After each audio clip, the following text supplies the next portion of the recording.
जय श्री राम दोस्तों। अजमेर के बड़ौरा थाना क्षेत्र श्री रामपुरा गांव में एक स्कॉर्पियो में जलाकर 4 लोगों की हत्या हो गई और जो मारे गए हैं वो सरपंच थे। राम सिंह चौधरी उनका नाम था। कहते हैं कि ये सरपंच थे तो उस चक्कर में पहले कभी सचिव कोई रहा होगा, उसके साथ उनका विवाद हो गया था तो मारपीट हुई थी और उस चक्कर में ये जेल चले गए थे। जब ये जेल चले गए थे तो एक कोई वकील साहिबा थी जो पत्नी उनकी हत्या हो गई है, उन्होंने उसका केस लड़ा था और ये छूट के आ गए थे। लेकिन जब केस के चलते चलते इन दोनों में प्रेम प्रसंग हो गया तो ये कंटिन्यू जारी रहा।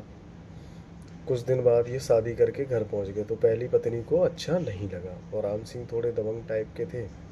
तो गांव वालों ने जैसा बताया है कि वो अपनी पत्नी को मारपीट करते थे, मुर्गा बना देते थे।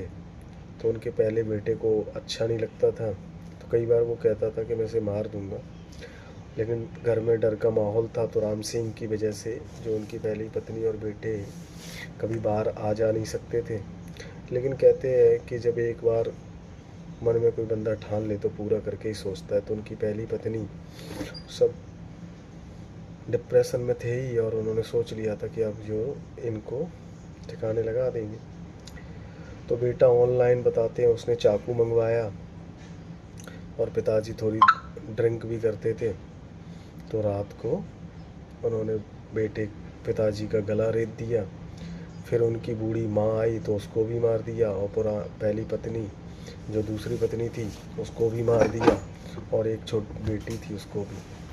तो ये सब होने के बाद जब उन्हें लगा कि ये तो हत्या हो गई तो कैसे किया जाए तो उन्होंने स्कॉर्पियो में बिठा के और गांव से 500 मीटर दूर ट्रैक्टर से डीजल निकाला और आग लगा दी। तो उसमें से एक जो उनकी पत्नी थी वो जिंदा थी। तो जब आग लगी तो वो थोड़ा दूर चल कर कहीं खेत में मिली और गांव वालों पहले किसी ट्रक ड्राइवर ने देखा था तो गांव वाले आए और टाइम रहते पुलिस भी पहुंच गई। तो पहले पुलिस को भी लगा कि ये एक्सीडेंट है, लेकिन 3 डेड बॉडी पीछे की सीट पे थी और एक खेत में पड़ी थी। तो पुलिस ने जब इन्वेस्टिगेट की, गांव वालों से बात की, तब पता चला कि ये मर्डर है। तो उनकी जो पहली पत्नी थी सुनीता और उनकी बेटी नावल में इनको गिरफ्तार कर लिया गया है।